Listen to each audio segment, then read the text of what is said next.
মার্সালান।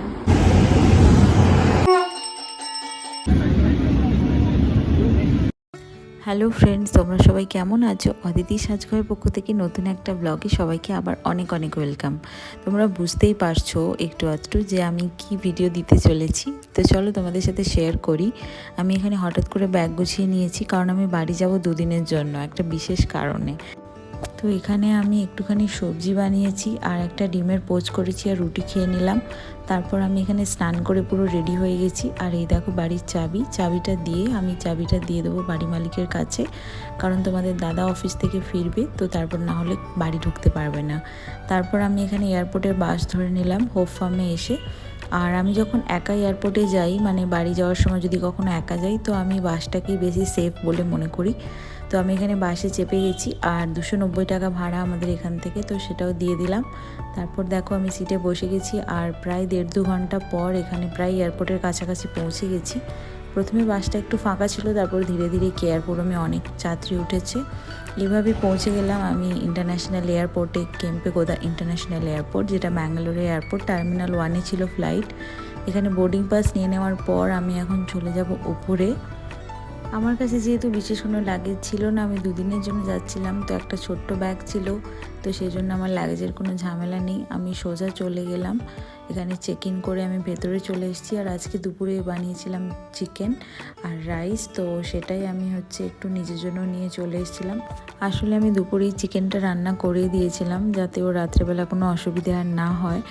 আর এদিকে দেখো কলকাতাতে ফ্লাইটটা একদম দেখাচ্ছে 5টের সময়, বিকেল 5টা, তো আমি সেজন্য ওয়েট করছিলাম। প্রচুর ফ্লাইট ওঠানামা করছিল, তো সেইগুলো একটুখানি দেখছিলাম সামনের থেকে। আর তারপর এখানে আমি একটু ফ্রেশ হয়ে নিলাম, কারণ এরপর তো গেটের সামনে যেতেই হবে, টাইম হয়ে এসেছে। যদিও কিছুদিন আগেই আমরা পুজোতে ঘুরে এসেছি বাড়ি থেকে, প্রায় 15 দিনের মতো, তোমরা তো ব্লগ দেখেছো। তবুও বাবার বাড়ি যাওয়ার নাম এলেই যেন মনটা একদম আনন্দে ভরে যায়, আর ওটা একটা আলাদাই আনন্দ, যেটা মেয়েদেরকে বোঝাতে হয় না, মেয়েরা সবাই বুঝতেই পারছো। তো চলো এরপর গেটের সামনে চলে যাই। আমার ছিল 25 নাম্বার গেট, আর যেটা ছিল নিচে, তো ওই জন্য আমি নিচে চলে যাচ্ছি।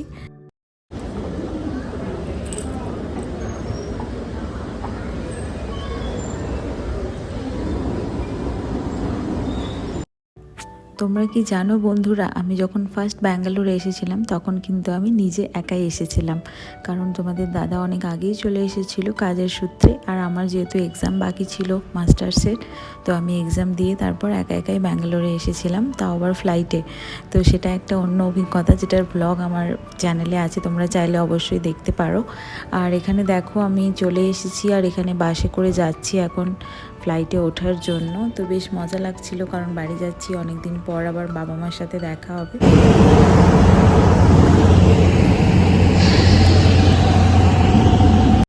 তারপর আমি এখানে একটুখানি ফটো তুলে নিলাম আর একটু ভিডিও করে নিলাম। তারপর তাড়াতাড়ি চলো, এক্ষুনি গিয়ে ব্যাগটা রাখতে হবে, নাহলে তো এত ভিড় হয়ে যাবে, কোনোভাবে আর ব্যাগ রাখতে পারবো না, তাই না?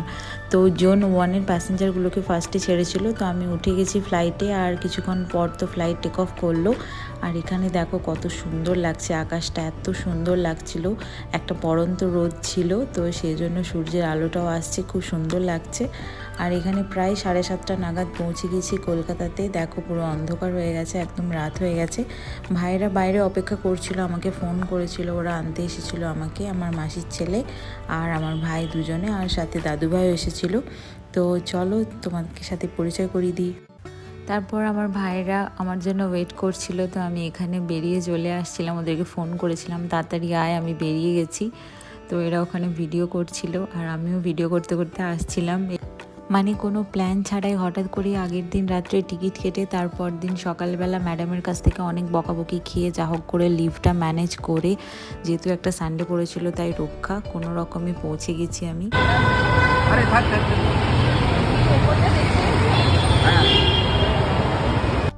তোমরা দেখতেই পাচ্ছ আমাকে নিতে আমার ভাইরা চলে এসছে, আর এখানে আমার দাদু ভাইও চলে এসছে। তারপর আমরা এখান থেকে এয়ারপোর্ট থেকে বেরিয়ে যাচ্ছি পার্কিংয়ের উদ্দেশ্যে, কারণ ওখানে আমাদের গাড়িটা রাখা ছিল। তো চলো এরপর বাড়ি যাওয়া যাক। স্টাফেদের, হ্যাঁ এগুলো সব স্টাফেদের বাইক।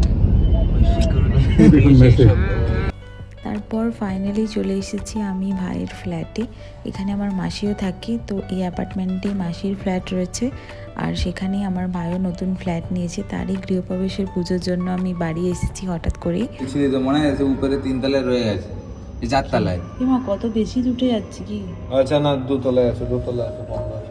এই তো ঠিক আছে। দাঁড়া দাঁড়া, ওই তো বন্ধ আছে তালা। কি আমি কি করবো? দাদাই তো বললাম, আমি তো বলেছিলাম তাহলে চল। আমরা মা আরে সব কিছু ঠিক করে রেখে দিয়ে আর নিচে নেমে গেছে।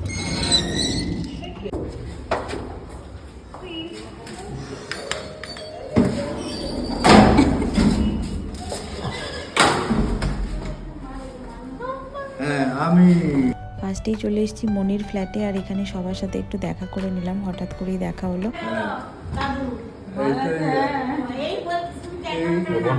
এই দুজনকে তো আমি চিনি, তবুও নিচে এখানে সবার সাথে একটু কথা বললাম, গল্প করলাম, তারপর ওপরে চলে এলাম ভাইয়ের ফ্ল্যাটটা আরেকবার দেখার জন্য। আর মা নিচ থেকে চাবি নিয়ে আসছে, আর আমরা এদিকে সিঁড়ি দিয়ে ওপরে চলে এসেছি। মনি মেসোমশাই বাড়িতে ছিল না, পুজোর কিছু জিনিসপত্র কেনার জন্য বাইরে গিয়েছিল, তো আমরা চলে এসেছি ওই জন্য ওপরে ফ্ল্যাটটা দেখার জন্য। চলো তাড়াতাড়ি ফ্ল্যাটটা দেখে নিই, তোমাদেরকে একটু দেখিয়ে দিই। যদিও পরের দিন সানডেতে ছিল গৃহপ্রবেশের পুজো, সেটা পুরো ব্লগটাই তোমাদের সাথে শেয়ার করব। বাবা বিশাল সাজিয়েছো তোমার, তোর বড় লাইটটা জ্বলেনি কেন আবার? এইখানেই তো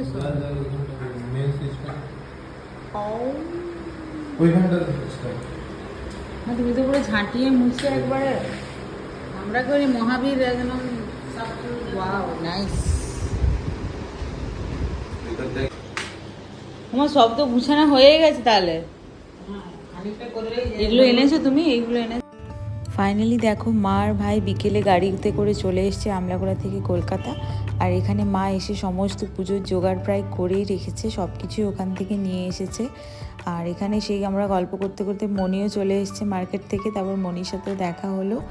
এবার সবাই মিলে এখানে আমরা খাওয়া দাওয়া করছিলাম। ভাই আর যিশু গিয়েছিল টুসিকে আনার জন্য। টুসিকে তো তোমরা চেনোই, আগের ব্লগে দেখেছো, পুজোর ব্লগে।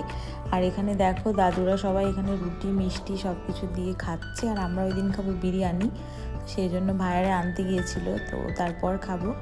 আর এখানে দেখো কিন্তু আমার তো প্রচুর খিদে পেয়ে গেছিলো, কখন সেই দুপুরবেলা খেয়েছি।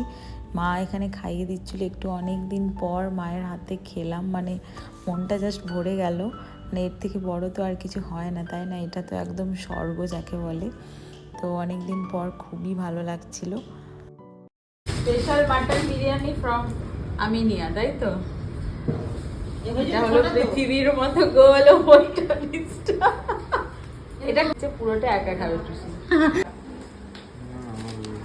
যিশু স্পেশাল চিকেন বিরিয়ানি। আমার এমনি পেটে ব্যথা করছে না। হ্যাঁ না না ওটা খেতে পারো। ফেলে দেবো